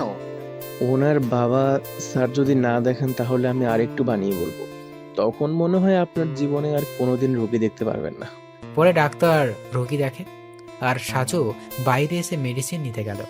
সাজুকেও সবাই চেনে, তাই দোকানদার সাজুকে দেখে বলল, আপনার বাবা নাকি? না, শুভ ভাইয়ের আব্বা। ও, শুভ এর আব্বা। এই নেন ঔষধ, টাকা লাগবে না। শুভ ভাই বাবাকে ঔষধে দিতে পেরেছি, এটাই অনেক সৌভাগ্য। শুভ আমার জন্য অনেক করেছে, তার জন্য কিছুই করতে পারিনি। তাই বলে 10,000 টাকা নিবেন না, শুভ ভাই শুনলে তো রাগ করবে। কিছু হবে না, তুমি আঙ্কেলকে নিয়ে যাও, সময় করে আমাদের বাসায় একদিন নিয়ে যেও। আব্বু এসব দেখে আর অবাক হচ্ছে। পরে ওরা চলে আসে বাসায়, আর ফার্মেসিটা রাজনৈতিক নেতা ওখান থেকে তুলে দিতে চেয়েছিল। পরে আমার কাছে এসে তখন আমি ওকে কাজ করে দিই। এরপর আর কেউ ফার্মেসি তুলে দেওয়ার সাহস করেনি। সন্ধ্যায় রওনা দিলাম বাড়ির দিকে। রঙ্গামারির ছেলেপেলেদের কাছ থেকে কুড়িগ্রাম এসে বাড়িতে গেলাম। গিয়ে দেখি সবাই সবার সাথে গল্প করতেছে। আমাকে দেখে মা বাবা ভারিয়া খুশি হয়ে গেল। আমি ওদের সাথে কথা বলে ফ্রেশ হতে গেলাম। ফ্রেশ হয়ে এসে খাবার খেলাম। খাবার খেয়ে ঘরেতে গেলাম আর শুয়ে থেকে ভাবতে থাকলাম এদেরকে কিভাবে মারবো। এদেরকে মারলে তো অনেক ঝামেলা হবে। পরের দিন হিমেল ও হেলালের সাথে দেখা করতে গেলাম। আমি যাওয়ার পর আমার সাথে মোটামুটি ভালো ব্যবহার করলো, কিন্তু তাদের মনে মনে শুধু আমাকে মারার চিন্তা ভাবনা। আমি চলে আসার সময় বলে, আসলাম, ভালোভাবে থেকো, আবার দেখা হবে, তোমরা বাঁচবে, তাও না হলে আমি বাঁচবো। এটা বলে চলে আসলাম। গাড়িতে বসে আছি, তখন একটা অচেনা নাম্বার থেকে কল আসলো। আমি কলটা রিসিভ করতেই মিষ্টি একটা কণ্ঠ ভেসে আসলো। আমি কলটা রিসিভ করলাম। করার পর দেখি ফোনের ওই পাশ থেকে মিষ্টি একটা কণ্ঠ ভেসে আসতেছে। কণ্ঠটা শুনেই বুঝতে পারলাম এটা সাইফাতুল। আমি তোমার কথা মতো ঠিক হয়ে গেছি, তুমি আমার বাসায় আসো। আমি আপনাকে চিনতে পারলাম না, আর বাড়িতে যেতে বলছেন কেন? আর আমি সাইফাতুল, তোমার হবু বউ। ও আচ্ছা, চিনতে পেরেছি। আচ্ছা, তোমার বাড়িতে যেতে বলছো? আসুন, আমি তোমাকে আমার পরিবর্তন দেখাবো। আর আমি রান্না করতে শিখে গেছি, আমার হাতের রান্না খাওয়াবো তোমাকে। ঠিক আছে, এখনই যাচ্ছি। আমরা 5 জন আছি, 5 জনের রান্না করো। আমার সাথে রিফাতও আছে। পরে রওনা দিলাম। সাইফাতুলদের বাড়িতে গেলাম। সাইফাতুলকে কল দিলাম। দেওয়ার সাথে সাথে সাইফাতুল গেট খুলে দিল। আমরা ভিতরে প্রবেশ করলাম। বাড়ির ভিতরে গেলাম। রান্না করা শেষ হয় নাই। সাইফাতুলকে শাড়ি পরে অনেক সুন্দর লাগতেছে। মনে হইতেছে পেছন থেকে জড়িয়ে ধরে থাকে। আর সাইফাতুল, রান্না করো। রান্না হয়ে গেছে, আমরা সবাই বসে আছি। সাইফাতুল দেখবে আমাকে, সেই জন্য ওর মানে অনেক খুশি। আমার তো ঝামেলা হয়ে গেল। আমি তো মুখোশ খুলবো না। মুখোশ না খুললে ভাত খাবো কি করে? আমি তখনই সাইফাতুলকে বললাম, আচ্ছা, তোমার বেডরুম কোথায়? ওইদিকে কেন? ওর বেডরুম দেখে খাবার প্লেট আর পানি নিয়ে চলে গেল ওর রুমে। আর ওর রুমে গিয়ে খাবার খাওয়া শুরু করলাম। আর বাইরে রিফাত বসে, সবাই অবাক, কারণ শুধু রিফাত আমার ফেস দেখেছে, তাছাড়া কেউ দেখে নাই। সবাই হাঁ করে সাইফাতুলের দরজার দিকে তাকিয়ে আছে। অবশেষে তারাও খাওয়া শুরু করলো। খাবার খাওয়া শেষ করে বের হলাম। দেখি সবারই খাওয়া শেষ, কিন্তু সাইফাতুল খায়নি। আমি সাইফাতুলকে বললাম, আরে তুমি খাইছো? না, আমি তোমার সাথে খাইতে চাইলাম, আর তুমি তো লুকিয়ে খেলে। আচ্ছা, এখন বসে থাকি, তুমি খাও। ভাইয়ারা, আপনারা আমার রুমে গিয়ে রেস্ট নেন, আমি একাই থাকি এত বড় বাড়িতে, আপনারা বাড়িটা দেখেন। সাইফাতুল কি বুঝাতে চাইছে তা রিফাতও আরো 3 জন বুঝতে পারছে। রিফাত যাওয়ার আগে বলে গেল, চল ভাই, কাবাব মে হাড্ডি হওয়া যাবে না। আমি সাইফাতুলের পাশে বসলাম আর সাইফাতুল খাবে। দেখি চামচ নিতেছে। আমি দেখে জিজ্ঞেস করলাম, হাত দিয়ে চামচ দিয়ে খাবে কেন? হাতে একটু সমস্যা হয়েছে, তাই খেতে পারবো না। দেখি কি সমস্যা। সাইফাতুলের অবস্থা খুব খারাপ, হাত গরম পানিতে পুড়ে গেছে। আমি দেখে বললাম, এরকম কবে হয়েছে? আজকে হয়েছে, তুমি যখন বললে আসবে তখন তাড়াহুড়া করে রান্না করতে গিয়ে এরকম হয়েছে, তাই চামচ দিয়ে খেতে হবে। আচ্ছা ঠিক আছে, তোমার কষ্ট করে খেতে হবে না, দেখি আমি খাওয়িয়ে দিচ্ছি। সত্যি আমাকে খাওয়িয়ে দিবে? তারপর খাওয়াইয়ে দিলাম। খাইয়ে দেওয়ার সময় অনেক রকম ফিলিংস হচ্ছিল, যেটা হয়তো লিখে প্রকাশ করতে হবে। সাইফাতুলকে খাওয়ানোর সময় অনুভূতিটা ছিল আমার জীবনের সবচেয়ে রোমান্টিক মুহূর্ত। খাওয়ার সময় শেষে এখন বিদায়ের পালা। আমি চলে আসব, তখন মনে পড়লো হাতের কথা। আমি সাইফাতুলকে বললাম, আচ্ছা তুমি বাসায় একাই থাকো, তাহলে রান্না বান্না কি করে খাওয়াবে? চলো, আমার সাথে আমার এক ফ্রেন্ড আছে, ওর বাসায় ওর মা বাবা বোন থাকে, ওদের সাথে থাকবে। সাইফাতুল আর কোনো কথা না বলে বের হয়ে এলো। খয়েরি রঙের শাড়ি পরেছে, ওই শাড়িতে ওকে খয়েরি পরীর মতো লাগছিল। সাইফাতুল গাড়িতে বসলো। আচ্ছা, তোমার বন্ধুর মা বাবা থাকে, তোমার বন্ধু থাকে না? আরে বলো না, বন্ধুটা সহজ সরল ছেলে। সেদিন মিটিংয়ের সময় কোনো ফালতু মেয়ে বলে মিথ্যা বলে পুলিশের কাছে দিয়েছে, আর আমার কাছে খবর আস্তে আস্তে শুনলাম কোর্টে চালান দিয়ে দিয়েছে। পরে কমিয়ে দিয়ে 2 মাসের জেল হয়েছে। ওহ, আসুক, তারপর মেয়েকে খুঁজে বের করে এমন কষ্ট দিব যেটা কখনো ভুলতে পারবে না। আর একটা কথা, ওর বাবা মায়ের সাথে এই রকম কিছু আলাপ করবে না। ওর বাবা মা জানে ওদের ছেলে কাজের জন্য ঢাকা গেছে। আচ্ছা, আর মেয়েটাকে পেলে আমাকে বলবে, আমিও একটু পিটাবো। আপনারা ভাবছেন সাইফাতুল আমাকে মারলো, মিথ্যা বলে জেলে দিল, তাও কোনো রকম শাস্তি দিল না। আরে ভাই, হাতে ক্ষমতা থাকলে এরকম করবে। প্রথম যখন ক্ষমতাতে আসি তখন আমিও করেছি, তাই কিছু মনে করি না এসব। সাইফাতুলকে বাড়িতে নিয়ে গেলাম। আমি বাড়িতে না গিয়ে রিফাতকে পাঠালাম, আর আম্মু আব্বুকে বলবেই মেয়েটাকে শুভর পছন্দ। রিফাত ওকে নিয়ে চলে গেল। সাইফাতুল তো বাবা মাকে দেখে অবাক, কারণ এদের ছেলে তো জেলে পাঠিয়েছে। আম্মু সাইফাতুলকে দেখে বলতো, আরে তোমার বাড়ি তো আমার এলাকায়, তাই না? জি আন্টি। আসো, এটা তোমার ঘর, ফ্রেশ হও। রিফাত সাইফাতুলকে রেখে এসে আব্বু আম্মুকে বলল, শুভ ওই মেয়েটাকে পছন্দ করে, আর মেয়েটা একটু ওখানে সমস্যা হয়েছে, তাই এখানে থাকবে। মেয়েটা বখাটে ছিল, ব্যাপার না, দেখতে অনেক সুন্দর, বাকিটুকু সামলিয়ে নেবে শুভ। শুভর যে রাগ, একদিনই মেয়েটিকে ঠিক করে ফেলবে। তা তুমি কি বলো? তোমার ছেলে বড় হয়েছে, তার যা ভালো লাগে তাই করতে দাও, আর কি বলবো। রিফাত চলে যায় আর সাইফাতুল বসে থেকে ভাবতে লাগলো, শালা, আমি শুধু আগুনের পাশাপাশি ঘোরাঘুরি করি, যাকে জেলে পাঠালাম তার বাসায় থাকছি, আর ওর সাথে যে খারাপ ব্যবহার করেছে এসব যদি শুভ জানতে পারে তাহলে আমি শেষ। আর আমিও বললাম ওই মেয়েটাকে মারবো। আল্লাহ রহমত করিও। এদিকে মা সাইফাতুলের ঘাড়ে হাত দিয়ে বলতেছে, হ্যাঁ, তোমার মন কি খারাপ? না আন্টি, এমনি। আচ্ছা চলো, কিছু খেয়ে নাও। না আন্টি, আমি বাড়ি থেকে এসেছি, পরে খাবো। ঠিক আছে মা, আরাম করো। আর দেখো না, ছেলেটাও ঠিক মতো বাড়ি আসে না, কি যে কাজ করে এত। তারপর মা চলে যায়। এদিকে মাথায় একটা চিন্তা, কিভাবে যেন যায় ওই দুজনকে। হঠাৎ করে একদিন সুযোগটা এলো, দেখতে পেলাম হিমেল রাত 2টার সময় রক্ষিতার ঘরে থেকে ফিরছে। এটার অনেক বড় সুযোগ। পরে রাস্তার পাশে গিয়ে গাড়ি থামাতে বললাম, কিন্তু থামলো না। হিমেল হয়তো ড্রাইভারকে বলে দিয়েছে গাড়ি না থামাতে। পরে আমাদের গাড়ি দিয়ে গাড়িটি থামালাম। ও ড্রাইভার বলল, আপনারা কে আর কি চান? আপনারা আমার বসকে চেনেন না? এটা বলার সাথে সাথে গুলি করলাম মাথা বরাবর।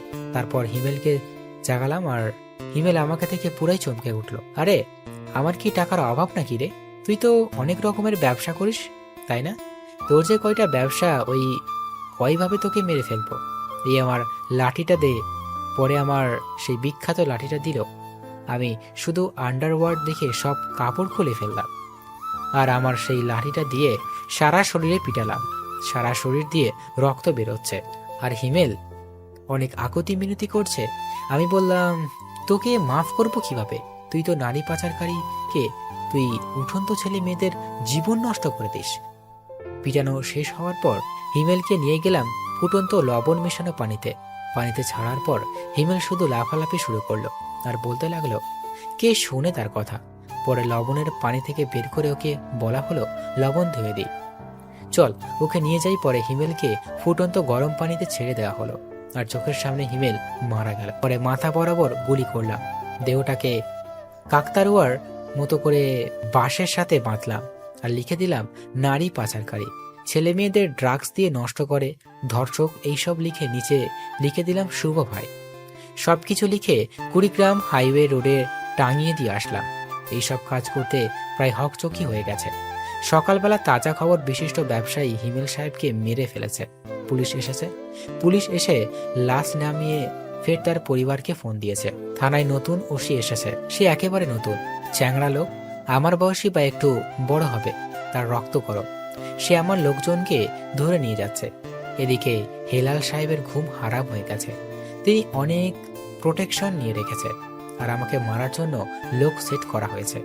তাও আবার দিল্লি থেকে শার্প শুটার, বাংলাদেশের ভিতরে খুঁজছে, কিন্তু কারো সাহস হয়নি আমাকে মারার সুপারি নিবে। ওসি সাহেব থানায় নিয়ে আমার লোকেদেরকে অনেক নির্যাতন করতেছে, আমি কোথায় থাকি এটা জানার জন্য। মায়ের আঘাত সহ্য করতে না পেরে অবশেষে বলে দিই। পরে ওসি সাহেব এসে আমার আড্ডাতে, আর আমি দেখে তাকে বলতে থাকি, ওয়েলকাম অফিসার, আমি অনেক দিন ধরে তোমার পথ চেয়ে বসে আছি, তা চা খাবেন না কফি? ওসি এসে আমার কলার ধরে বলল, আমি এখানে চা খেতে আসিনি, তোকে নিয়ে যেতে এসেছি। তোকে তো এমনভাবে মারবো যে তুই তোর নামও মনে রাখতে পারবি না। চল থানায় চল। কুল ডাউন, এত অস্থির হচ্ছে কেন? আমি যাইতেছি, কলারটা ছেড়ে দাও। কিন্তু ওসি কলারটা না ছেড়ে আমাকে কলার ধরে নিয়ে যাইতে লাগলো। আর যখন ঘর থেকে বের হওয়ার পর থেকে দেখি কুড়িগ্রাম সিটির গরিব ভিখারি মধ্যবিত্ত সবাই দাঁড়িয়ে আছে, আমাকে নিয়ে যেতে দিবে না। এত লোক দেখে ওসি আমার কলার ছেড়ে দিল। আমি উপরে হাত তুলে বললাম, আপনারা শান্ত হন, আমি একটু ঘুরতে যাচ্ছি, আমাকে আটকানোর ক্ষমতা কারণে আপনারা যে যার মতো ঘরে চলে যান। পরে সবাই সাইড দিল, আমাকে থানায় নিয়ে যাওয়া হলো। আমি থানায় যাওয়ার আগেই আমার লোক থানায় পৌঁছে গেছে, আমার লোকেরা দাঁড়িয়ে আছে। আমি ওদের দিকে হাত তুললাম, ওরা বুঝতে পারলে কিছুই হবে না। আমাকে থানার ভিতরে নিয়ে যেখানে পেটানো হবে সেই রুমে নিয়ে গেল। আমাকে পিটাবে সেই জন্য শরীরের কাপড় খোলা হলো, শুধুমাত্র আন্ডারওয়ার্ডটা রেখে মুখের মাস্ক যখন হাত দিবে তখন এমপি সাহেব, ডিআইজি, মন্ত্রী সাহেব, যত বড় অফিসার আছে ওরা সবাই এসে পড়েছে। এমপি এসে থানার ওসিকে একটা থাপ্পড় মারলো আর বলল, তুমি কাকে থানায় নিয়ে এসেছো জানো? আর কাপড় খুলে কি করছো? শুভ ভাই, কাপড়গুলো পরে ফেলো। আবার বলা শুরু করলো, তুমি যাকে নিয়ে এসেছো সে যদি একটা ইশারা দেয় থানার জায়গা চেঞ্জ হয়ে যাবে। যদি চাই থানা এই জায়গা থেকে ওই জায়গায় নিয়ে যেতে পারবে, তোমাকে তো খুঁজেই পাওয়া যাবে না। এক থানায় কয়জন লোক আছে, তোমরা তোমাদের তো আটকানো ব্যাপার না। আর ওকে ধরেছো, ও তো আর ভালো মানুষকে মারেনি। শুভ, বাবার জন্য এক কাপ চা নিয়ে আসো। তুমি চিন্তা করো না, ও হয়তো তোমাকে চিনতে পারেনি। এর মধ্যে একটা ছেলে ঢুকে বলতেছে, ভাই তুমি শুধু বলো, এখনই বোম মেরে উড়িয়ে দিই থানার, তোমাকে নিয়ে যাই। আমি কথা বলছি, আমার কথা শুনে বাইরে গিয়ে বল আমি ঠিক আছি, সবাইকে যেতে বল।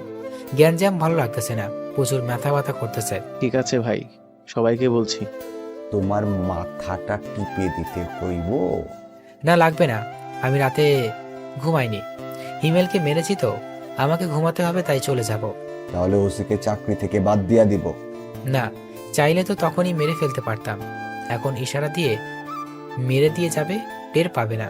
কিন্তু আমি বিনা দোষে কাউকে মারি না। আর ওসি মানে হয় হেলালের কাছ থেকে টাকা খেয়েছে। শুনে ভাই ভালো করে বোঝাচ্ছি, ভালো হয়ে যাও, প্রথমবার তো তাই ছেড়ে দিচ্ছি, দ্বিতীয়বার এমন করো না যাতে তোমার জন্য তোমার বাবা মার চোখের পানি ফেলতে হবে। আপনারা একটু বোঝান থাকে, তা না হলে শুধু সবকিছু চেঞ্জ করে ফেলবো। এটা বলে চলে আসলাম। আর আসার সময় একটা ফটো কনস্টেবলকে দিয়ে আসলাম। ফটোটা ছিল ওসিডি, আর তানারা অনেক বকলো। আর ওসি তো বোকার মতো সবকিছু চেয়ে চেয়ে দেখতেছিল, কি বলবে বলার তো কিছুই নেই। বাইরে আমার গাড়িতে উঠলাম, লোক ছিল, উঠে এসে পড়লাম। ওসিকে কনস্টেবলকে বলল, আমি যে হেলাল এর কাছে টাকা খাইছি, এটি জানলো কেমনে? সে তো সব খবরই জানে। আর আপনাকে ছেড়ে দিল কি জন্য জানেন স্যার? কিসের জন্য? আপনি নতুন বিয়ে করেছেন, আপনার নতুন বউকে বিধবা বানাতে চাইনি। আপনি যখন থানায় এসেছেন তখনই খবর নেওয়া শেষ। বাড়ি কই, বাড়িতে কে কে আছে আর জানতে পারেন, কারণ তার লোক সারা বাংলাদেশে ছড়িয়ে পড়েছে। আপনি পুরাই আগুনের ভিতর হাত দিয়েছিলেন। উনি কি ভালো মানুষ? ভালো না হলে তো গরিব মানুষের সাপোর্ট পেত না। আর এই নেন আপনার ফটো। ওসি ফটো হাতে নিয়ে ফটোর পেছনে সব ডিটেলস লেখা আর লাল কালি দিয়ে ওয়ার্নিং। গাড়ি নিয়ে বাসার কাছাকাছি এসে পড়েছে। তখনই গাড়ি থেকে নামবো, পাশ থেকে একটু শুনতে পেলাম, এই বাচ্চারা চলো ঘরে তাড়াতাড়ি। বাচ্চারাও মনে হয় ভয় পেয়ে চলে গেল। আমি গাড়ি থেকে এক পা নামিয়ে দিয়ে রেখেছি, কিন্তু নামছি না। আমার কেন জানি সন্দেহ হচ্ছে। আমাকে রিফাত বলল, নামোস না কেন? চুপ। তখনই দেখতে পেলাম এই পাশে একটা মার্কেট, এর নাম হলো হাজি মার্কেট। পরে এদের মালিককে কল করলাম, আমার কল পেয়ে বলল, ভাই, আপনি কল দিচ্ছেন কেন? কোনো সমস্যা? না, তোমার মার্কেটে কি দরজার সামনে ক্যামেরা লাগানো আছে? জি ভাই।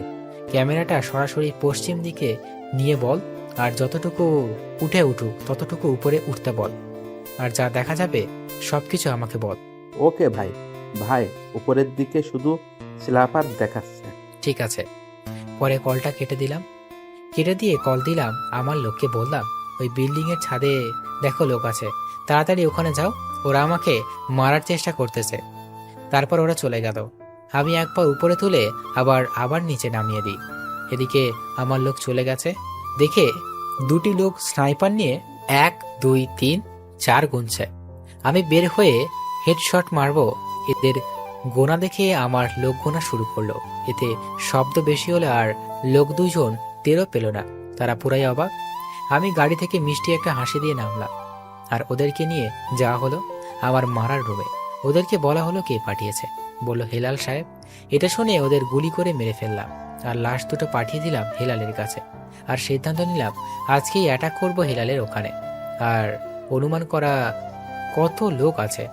পরে খবর নিয়ে বলল 50 জন লোক আছে। পরে অ্যাটাক করলাম। আমাদের মাঝে মারামারি হলো। আমাদের লোক ছিল 200 জন, এর মধ্যে নিহত হলো 20 জন। আর ওদের সবাইকে মেরে ফেলা হয়েছে। আমাদেরও অনেক আঘাত লেগেছে। রিফাতের একটা গুলি লেগেছে, আমার তেমন কোনো কিছু হয়নি। পরে সবাই হাসপাতালে পাঠানো হয়েছে। যেগুলো হালকা ব্যথা পেয়েছে বা কারোর গুলি লেগেছে, হেলালকে এখনো মারেনি।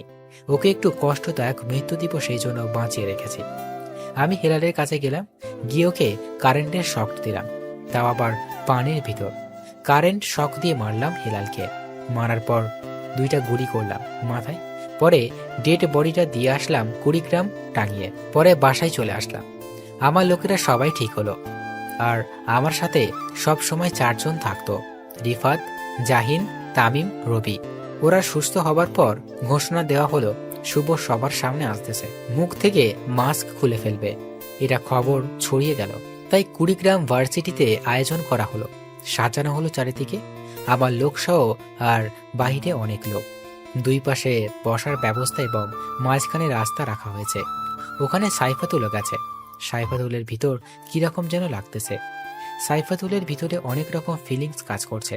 স্টেজে 2-1টা ভিডিও ক্যামেরা আছে, যেন সবাই দেখতে পারে। আমার খবর নিউজ পেপারে ছাড়া হচ্ছিল। সবাই অধীর আগ্রহ নিয়ে বসে আছে আমাকে দেখবে বলে। সাইফাতুলকে ভালো জায়গা দেওয়া হয়েছে। অবশেষে আমি গাড়ি থেকে গেট পৌঁছে গেলাম। আমার 2 পাশে আমার বন্ধু এবং সামনে পিছনে পুলিশ। আমি স্টেজে উঠলাম, উঠে বলা শুরু করলাম, আসসালামু আলাইকুম। আশা করি আপনারা ভালো আছেন। আপনারা আমাকে অনেকেই দেখতে চেয়েছেন, কিন্তু সুযোগ হয়ে ওঠেনি। আরেকটি কথা, আমি আর এখানে থাকবো না। আমি নতুন কাউকে দিব আমার এক দায়িত্ব। আমি কিন্তু অনেক খারাপ মানুষ, আমি অনেক খুন করেছি। আপনারা কি আমাকে ভালোবেসে দেখতে এসেছেন, না খুনি করি দেখতে এসেছেন? ভালোবাসি বলে দেখতে এসেছি। আপনি সব সময় ভালো করেছেন। কোনোদিন গরিব মানুষের এবং ক্ষতিগ্রস্ত মানুষকে সাহায্য না করে ফিরিয়ে দেননি। এরই মধ্যে একটা ছেলে বলে উঠল, ভাই, মাস্ক খুলে ফেলেন, তোর সহ্য হচ্ছে না। ছোট ভাই খুলি তো ফেলবে। আচ্ছা, তাহলে খুলেই ফেললাম। প্রথমে আমার কালো প্যান্ট খুললাম আর শার্টটা। নিচে সুন্দর করে পোশাক পরে এসেছে। এখন মাস্ক খোলার পালা। মাস্কটি তুলি আবার একটু নিচে নামাই। অবশেষে খুলেই ফেললাম। আমাকে দেখে সবারই রিয়াকশন হা হয়ে গেছে। আমাকে দেখে সাইফাতুল তো আরো অবাক। সাইফাতুল ভাবতেছে, যাকে দোকানদার বলে ডাকতাম সেই হলো মাফিয়া কি, আর আমি মাফিয়ার সামনে মাফিয়া কুইন বলে ডাকতাম। সবাইকে বললাম, আপনারা চুপ করেন, আমি এই ভাই থেকে অবসর নিচ্ছি। আর এই ক্ষমতা দিতে চাইছি আমার সাথে থাকা আমার 4 বন্ধুকে। আপনাদের সমস্যা হলে আমার এই 4 বন্ধুকে বলবে, এরা না পারলে আমাকে বলবে। আমি সব ঠিক করে দিব, সবকিছু পরে এসে পড়তেছি। আমি সাইফাতুলকে ডাক দিলাম, ও নিচের দিকে মাথা দিয়ে আসলো। অনেকগুলো মেয়ে ছিল ওখানে যখন আসলাম, ওরা বলল, ভাইয়া একটু দাঁড়ান। আমি দাঁড়ানোর আর মেয়েগুলো সেলফি তুললো। একটা মেয়ে বলল, আমি তো পুরাই ক্রাশ খাইছি। আমি সাইফাতুলের দিকে তাকিয়ে বলল, না, আমার মতো খুনিকে প্রেম করবে? এটা বলার পর সাইফাতুল মুখের উপর দিকে তাকালো আর ওই মেয়েটি কাছে এসে বলল, আমি আছি তো, চলেন বিয়ে করে ফেলি। এটা বলে আমার একেবারে শরীরের সাথে শরীর লাগিয়ে পিক তুলতে যাবে, তখনই সাইফাতুল মেয়েটিকে জোরে ধাক্কা মারে আর বলে, গার্লফ্রেন্ড নাই, কিন্তু বউ আছে, ফালতু মেয়ে। মেয়েটি পড়ে গেছে আর সবাই দেখছে। মেয়েটি বলল, ভাইয়া আগে বললে পারতেন যে বউ আছে। আমি মিষ্টি একটা হাসি দিয়ে চলে আসলাম। গাড়িতে ওঠার পর সাইফাতুল বলল, আমার ভুলগুলোর জন্য দুঃখিত। আমি তো জানতাম না, আর আমি তো মাফিয়া কিং এর সামনেই মাফিয়া কুইন দাবি করতাম, আর তোমার সাথে খারাপ ব্যবহার করেছি। It's okay baby. আমি যেদিন প্রথম দেখি দোকানে, সেদিন তোমার প্রেমে পড়েছিলাম। ও আচ্ছা, তাহলে বিয়ে করব কবে? বাড়িতে গিয়ে আব্বু আম্মুকে বলবো তাড়াতাড়ি বিয়ে করব। বাড়িতে গেলাম, যাওয়ার পর আব্বু আম্মুর সাথে কথা বললাম। আব্বু আম্মু, রিফাত ওরা সবাই ছিল। আমাদের বিয়ের দিন ঠিক করা হলো। রাতের বেলা সাইফাতুল বলল, চলো রাতে ঘুরতে যাব তোমার সাথে। ঠিক আছে। সাইফাতুল শাড়ি পরল, আমি পাঞ্জাবি পরলাম। দুইজন নির্জন রাস্তায় হাঁটতেছি। তখন একটা ছেলে এসে বলতেছে, কে রে, তুই এই রাতের বেলা ঘুরতেছিস আমার এলাকায়, তাও আবার জানিস মেয়ে নিয়ে ঘোরা নিষিদ্ধ।